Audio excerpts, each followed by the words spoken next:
Alright, folks, are you all ready for this?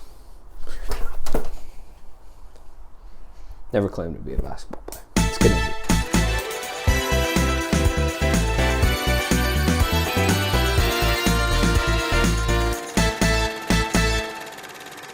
Alright, folks, I'm sure I can edit this ball continually. You see, I would actually try, but I have way too much expensive stuff in here, so let's just set this down and continue the review. Folks, the original Space Jam is so cheesy and corny, and a lot of it does come from the fact that it just feels like very much a 90s film, but also even without that element. Like, you could tell, if you had to guess the decade that this was from, you would have no trouble guessing that it was from the 90s, but even without that, it's a very cheesy film. The CGI is so dated in some parts of this film that it's just hilarious. Like, it is so bad. Hopefully, the sequel can at least improve on that element. Despite the story being very basic and unoriginal, frankly, very simple, there's one part that I liked, and it's the fact that, at least for a bit, Michael Jordan, they dive into the fact that he is solely looked at as an idol. He is not looked at as a real person. He's never given real person treatment.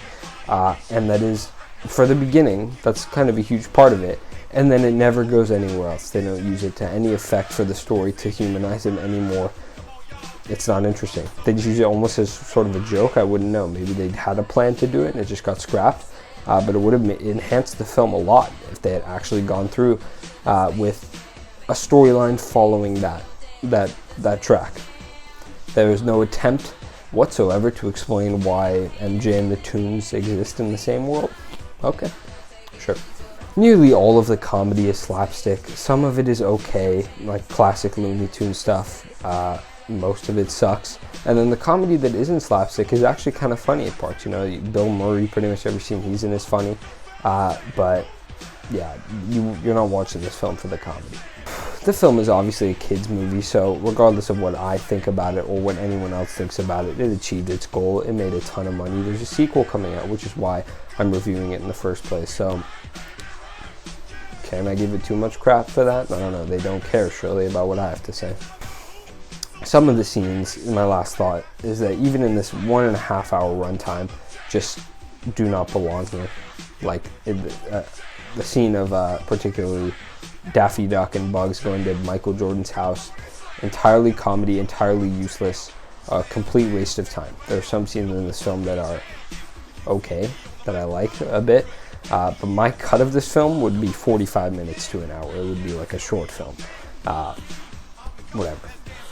Folks, I don't think I'll ever watch this film again. I don't think I feel like ever watching this film again. I'd seen it before. It had been a long time.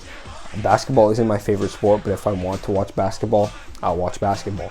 If I want to watch slapstick comedy, I'll watch the original Looney Tunes. Neither part of the film, neither of those focuses are enhanced by being together in Space Jam. It was a cash grab, and it's not a very good one, folks. Unfortunately, I'm going to have to give Space Jam a D. I was thinking maybe a C, just because it wasn't too harmful, but it was just such a waste of time. Unfortunately, a D for Space Jam, the original. Alright, folks, of course I am reviewing this because Space Jam: A New Legacy drops tomorrow as of me filming this. Hopefully it's better. You know, I did predict a B in my predicting film ratings video. You can watch that up there, by the way. It's almost done because July is almost over.